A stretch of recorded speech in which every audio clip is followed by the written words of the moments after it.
Okay, I want to talk a little more about all these buttons you see in here, some of the toolbars.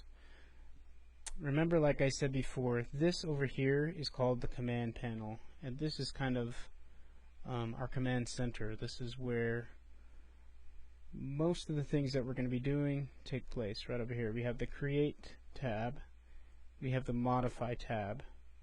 Probably 90% of the time you're going to be in these two tabs doing things. So you create things like standard primitives, boxes, spheres, cylinders, torus, teapot.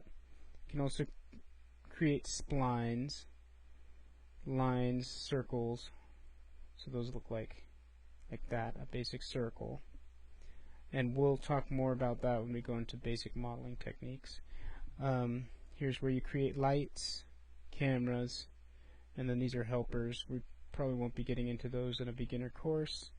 And you'll see that in the Create panel, under Standard Primitives, there's also a drop down to go to things like Extended Primitives, and here you have things like a Hedra, a torus knot, and then Compound Objects. These are kind of, most of these are more advanced, and we probably won't be getting in those too much. We'll probably stick with standard primitives and possibly extended primitives in this course. In splines, we have splines, NURBS, curves, extended splines. We're going to be sticking mostly in splines here. With lights, like I've said before, V-Ray is how I'm going to be lighting the scene most of the time. But for those of you who may not have access to V-Ray or want to learn some of the standard max, we might use some of the built-in standard max stuff on occasion, which would be standard. These are standard 3D Studio Max lights. So they're different types of lights. If you have V-Ray, then you have that plug-in and that ability to make the V-Ray lights, which are, in my opinion, the best kind of light. Okay, so that's the command panel. The rest of these things are toolbars that I have chosen to open up and dock up here at the top. So the command panel, like I said, is this guy. The main toolbar, if I turn that on and off, you can see that that is all this stuff. Snaps, move, rotate, scale, all these things that we'll use as we go throughout the course. Mirror, align, layers. Let's see, this is a physics tools. We actually don't even need this. We won't be using this. Okay, so on that main toolbar is most of our important stuff, and you can see that, like a lot of Windows programs, you can dock your toolbar. So here we have kind of everything. So this is where I was showing you the layer management, your render setup, your rendering, production.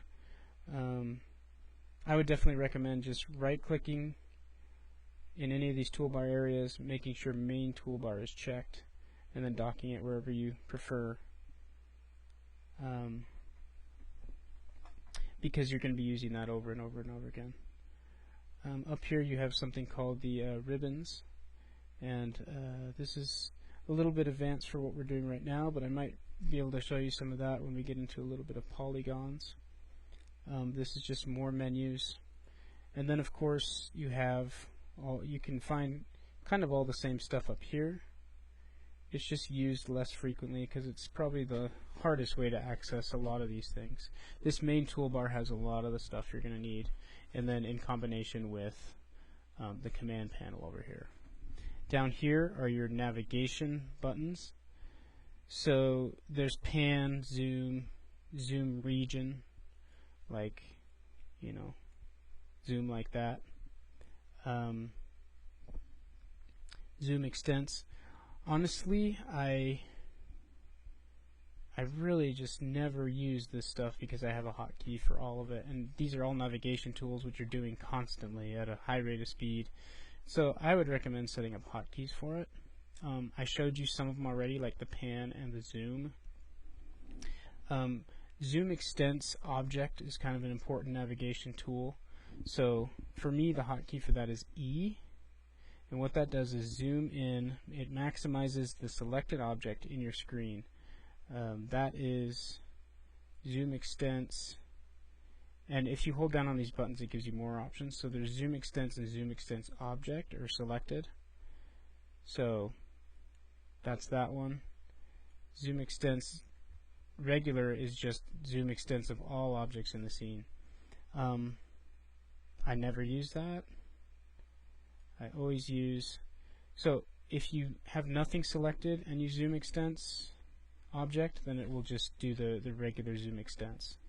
So like I said, I set that up as a hotkey for E, and you can do that here. Customize user interface, go to keyboard, select in here and hit Z for and it'll take you to zoom extents.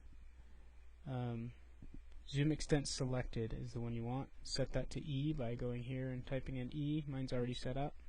Not sure if that's a default one or not. But then you can save your keyboard so that it stays that way. So now watch. If I tumble and I set it here for orbit selected, so it'll always orbit selected now. And then whatever I've got selected it will orbit around that, which is pretty valuable. If I have nothing selected, it'll just kind of orbit around the whole scene. If I select this and hit E, boom, I go right to it. If I deselect it and hit E, then I zoom extends all. And of course I can always use the scroll in and out. Okay, so that's more about the navigation. A lot of these tools down here for animation, which we're not going to be getting into at the moment. This gives you, like I showed you, the save and open and merge and import options. Here you can see these are custom toolbars I've made, and they are all the modifiers that I use really frequently. I just put them here, and then I have some, and you can dock them on the side just like that, and you can create your own toolbar pretty easily by doing customize, and that's the same as going customize user interface up here. And you can do toolbars, create new, name it whatever you want, and just put it there. And then you can add different commands to that. Okay, as an example, back in customize user interface, if you go down and find extrude modifier, this is something you'll use all the time. So I already have it set up, but if you wanted to set up your own, you could just go in here, drag this just like that to that new toolbar you created, and boom, you've got the extrude modifier set up there in your own little toolbar. So if we took this little circle and hit extrude, and then we type in our amount, 24 inches, bada bing bada boom, we've got a cylinder that's 24 inches tall.